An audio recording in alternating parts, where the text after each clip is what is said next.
Focus news 24/7 खबर एक नज़र। आज महाराज जी का प्रवचन दिए आपने? आज टूटना बच्चे लेकर के गोवर्धन पूजा तक की कथा ग्राम ऐदलपुर विष्णु पंचकुंडी विष्णु महायज्ञ में समापन हुई। उसके बाद तुरंत हस्ता किशोरी जी और रमाकांत शास्त्री के द्वारा मानस प्रवचन का कार्यक्रम जो है चल रहा है। बस शांत हो। महाराज जी आप अपना पहले तो नाम बताइए। मेरा नाम जो है श्री सुबोधानंद जी महाराज, श्रीधाम वृंदावन से परिक्रमा मार्ग सूरज घाट, आश्रम का नाम माधवानंद सेवा धाम। अच्छा, इस समय का नाम कथा कहाँ पर चल रही है? श्रीमद् भागवत कथा इस समय विष्णु पंचकुंडी श्री विष्णु महायज्ञ ग्राम ऐदलपुर जिला जालौन में चल रहा है।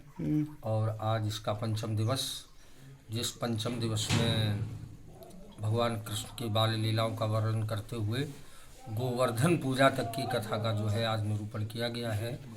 और हमारे यज्ञी जो वैदिक विद्वान हैं उनके द्वारा भी बड़े सुचारू रूप से यज्ञ का काम चल रहा है, जिसमें हमारे यज्ञाचार्य के रूप में पंडित श्री उज्ज्वल मिश्र श्रीधाम वृंदावन और कार्य क्षेत्र इनका बनारस रहा है। अच्छे विद्वान हैं, व्याकरणाचार्य हैं। महाराज जी के द्वारा यज्ञ का काम भी बड़े विधान पूर्वक और अन्य भी जो आचार्य पधारे हैं उनके द्वारा भी समुचित देख रेख में यज्ञ की सारी व्यवस्थाएं व्यवस्थित हो रही हैं। समस्त ग्रामवासी, समस्त क्षेत्रवासी, समस्त भक्तगण जो है भरपूर जो है यज्ञ में सहयोग कर रहे हैं और बड़े सुचारू रूप से यज्ञ जो है चल रहा है। रात्रि में रामलीला मंचन भी होता है। उत्तर भारत के प्रसिद्ध कलाकारों के द्वारा रामलीला का भी दिव्य भव्य आयोजन किया जा रहा है यहाँ पे। अच्छा, ये सर मतलब किसके द्वारा कराई जा रही है महाराज जी? ये हमारे जो महंत संजय गुबरेली जी महाराज, वो इस यज्ञ के नींव हैं। अच्छा, उन्हीं के द्वारा इस यज्ञ की नींव डाली गई। फिर समस्त ग्रामवासी और समस्त क्षेत्रवासियों का सहयोग रहा तो ये यज्ञ जो है सुचारू। महाराज जी हमें सुनने में आया है कि यहाँ पर पारीक्षित नहीं मंदिर की भी प्राण प्रतिष्ठा कराई जा रही है। हाँ, मंदिर की भी प्राण, शिव परिवार की भी प्राण प्रतिष्ठा होगी यहाँ पे। और प्राण प्रतिष्ठा के बाद में 2 तारीख को विशाल भंडारे का भी आयोजन है। बहुत बड़े भंडारे का आयोजन है। अच्छा, पारीक्षित इसके यज्ञ के कौन है? श्रीमद् भागवत कथा के भागवत के पारीक्षित श्री सतीश संजीव गुबरेले, जो हाल निवास इंदौर, वो हमारी कथा के यजमान हैं इस समय।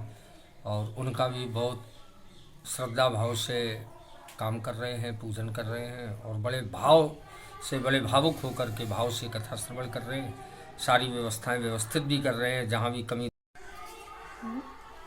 महाराज जी अपना नाम बताइए पहले। जी, मैं उज्ज्वल मिश्रा, वाराणसी से अपना अध्यापन रहा। वैसे निवास अपना कुशमरा डिस्ट्रिक्ट मैनपुरी में है।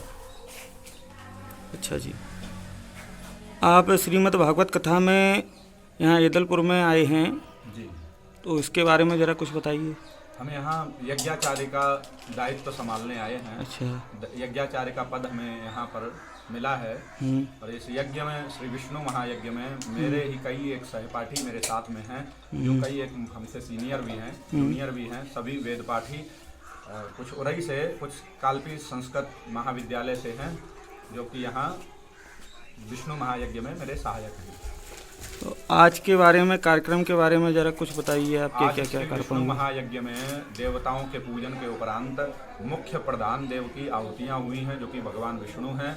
अच्छा, दूसरा कार्यक्रम यहाँ शिव परिवार की प्रतिष्ठा भी है, जिसका प्राण प्रतिष्ठा है, जिसका आज आरंभ हो चुका है। अब 3 दिवस पर्यंत तक प्रतिष्ठा के अंगीभूत सारे कार्य यहाँ होंगे। जी, धन्यवाद सर। महाराज जी यज्ञ के बारे में कुछ बताइए कि क्यों कराया जाता है? जी, देखिए, हम मानव मात्र को कुछ यहाँ जैसे ही शरीर धारण किया, हमारे अपने कुछ दायित्व हैं।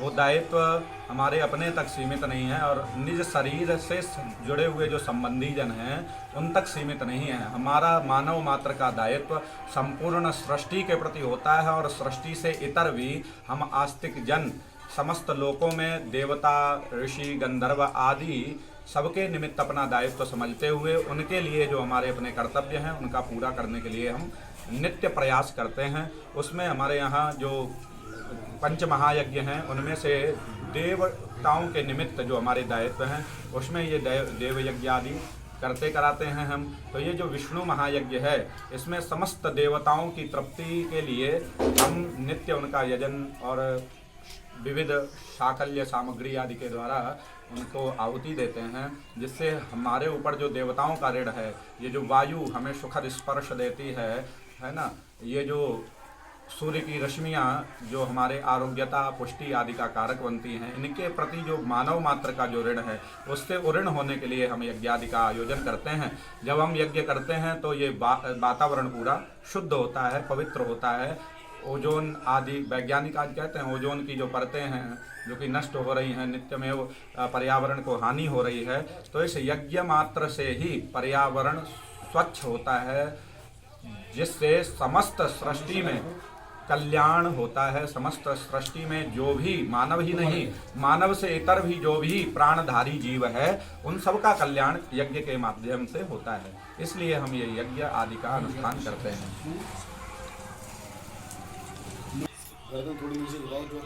आप देख रहे हैं कार्तिकेय गोबरेले के साथ फोकस न्यूज़ 24/7।